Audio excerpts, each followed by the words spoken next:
I just wanted to add a couple of things, man, for the people that I'll probably add to it. What he was saying. When people are dealing with the credit bureaus, and the gentleman was speaking about an account, what people have to understand is what an account is. Any account that a natural person has, a man or woman, who are the full faith and credit of the United States, has an account. It is an asset account. Right? What I mean by that is any instrument you sign as a natural person can be considered a debt to an insolvent debtor, which is a legal person. But if you look into the UCC, you look up the term creditor, it will tell you that when you go into bankruptcy court or somebody is administering an insolvent debtor's estate, they are considered and deemed creditors. Okay? You don't think about that for a minute. So when you go into bankruptcy court as a natural person into a bankrupt United States, what you take in there that are non-business so-called debts are actually assets, and they are deemed creditors. I'm gonna let y'all ponder on that for a minute. But the second thing you gotta understand is that when y'all dealing with these debt collectors, the alleged accounts are not closed. All right, my man probably knows what I'm talking about, or he probably can catch on to that. They're not closed. That's why they get transferred, sold, assigned, and everything else. So if you don't close that damn account, they gonna swing that motherfucker around like the damn 12 planets until you finally handle that. All right. Next thing, when you're dealing with the credit bureaus, they play a dual game on you. That's called account versus item. Now, my man would know, and everybody else should know, or should be now notified, that there is a distinct difference in account and item. If all of you will go to any dispute you do online, they will tell you, and this is how it'll look. And I got one right up here, and I'll read it to you right quick. It's one line. When you dispute online and they come back with a decision, they'll say this. They'll say, let's say for Equifax, the results of your investigation, they say, we have researched the credit account. That's account. Account number 12345. The results are, we verified that this item belongs to you. All right? Now, item and account are not synonymous.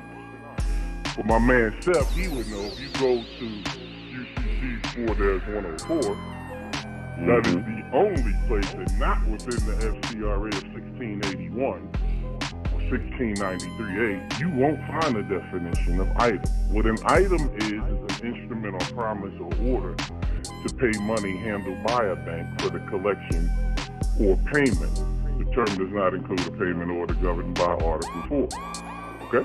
So, an item could just be something, a bill that they sent to you that my man said a few minutes ago, you didn't answer, and it will become an account stated because you didn't answer it or deal with it.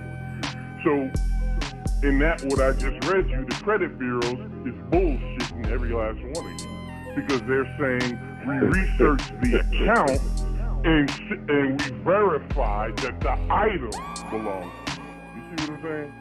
So if you want to really get into the nut and potatoes of it, it's all nonsense. One last thing I'll say, Seth. When you're dealing with the FDCPA, it is not $1,000. A lot of people are under that misconception. If you read 1692K1 and you read 1692K2, K1 is what you assess as your actual damages. K2 K2 are additional damages the court can put against a debt collector up into $1,000. So see, the $1,000 is just for the court. Ain't got a damn thing to do with you, because this is a private right of action. That means for my man and them, when y'all dealing with them credit bureaus, y'all gotta learn how to act like a boss, like you always talk about. You running your business, and that's a business, and you talking to them privately, and you say, hey, look, just like they do, or you late on your payment, we're gonna attorney fees $5,000, and court. They doing that privately. That's the same thing you do. Hey, listen, you got this item in here masquerading as an account, and I'm gonna give you 5 days to handle that. And for every day thereafter, it's gonna be $5,000 until you clear that shit up. You understand? And when they don't, you bill them. And Seth, you know what to do after you bill them and they don't pay. They in commerce, so you hit them on up to the people that does the best debt collections, and you get the credit for it. That's all I'm saying. That's right. So that's the deal on that. Y'all don't have to go to court. There is no $1,000. There is no limit to your reasonable actual damages that is assessed by you. The attorney bullshit will say, when they file these suits, they'll say, well, we asked the court to determine damages under 1692K, but they don't say what part of K, so they incorporate the entire K. K1 is for you while you're home. K2 is if you file suit and you ask the court to consider additional damages. Now, that additional damages is usually what the attorney needs to make him some money.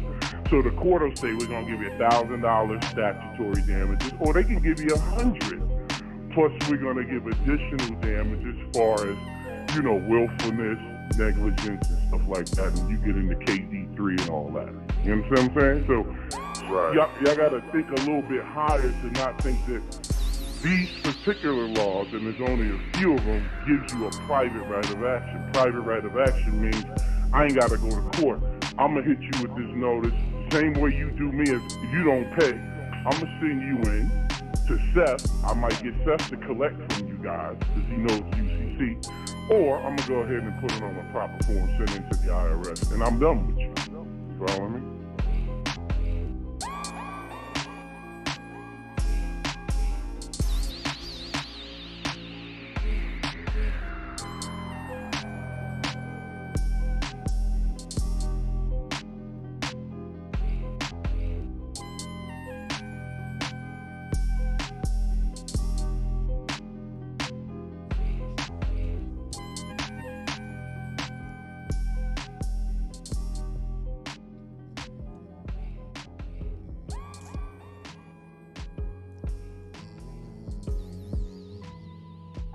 Fast life.